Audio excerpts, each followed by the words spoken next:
Habeenku waa kala bar waxaa dhacayo biriq iyo gugac iska soo qabsaday afarta dhinac. Safiyo oo argagaxsan ayaa waxaa u dhawaaqay wax aysan arkaynin. Safiyo marnaba ha iga cabsan, aniga waxaan ahay makhluuq aan noolayn, waxaan geeriyooday muddo laga joogo 6 sano, gurigan hadda dawladda ku siisay ayaan ku noolaa.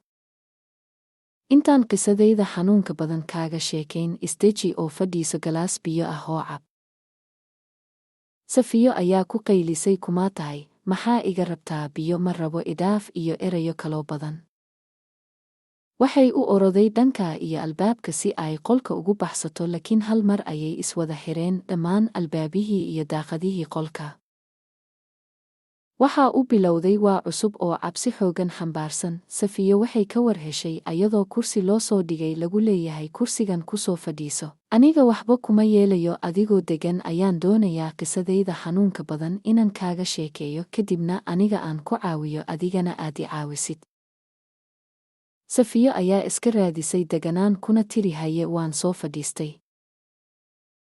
Intaadan fadhiisan kaalay isoo raac, waxbaan ku tusayaa. Ma aragtaa qolkan 3 mayd ee dhex taalo? Waa qol sir ah, qof kasta oo gurigan soo galo marnaba ma arki karo. 3dan qof ee maydka ah aad aragtid qof ka mid ah waa aniga, 2 kale mid waa gabar aan soo korsaday, mida kalena waa gabadhaydii yarayd ee aan ku dhalay dada 45 sano jir.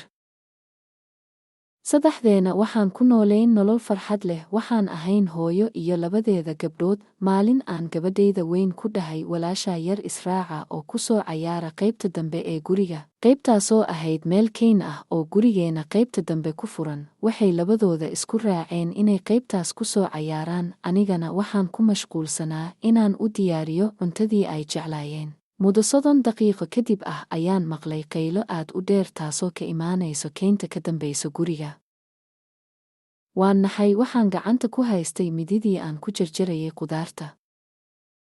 Xilligu waa maqrib, waxaan u orday dhankaas iyo kayntii naga dambaysay anigoo aan lahayn wax miyir ah, waayo waxaan kaynta ku ogaa keliya 2dayda gabdhood, waxaana u sheegay inay guriga agtiisa ka fogaan. Waxaan arkay gabadhaydii yarayd oo madaxa ka dhiigayso taalana geed hoostiisa.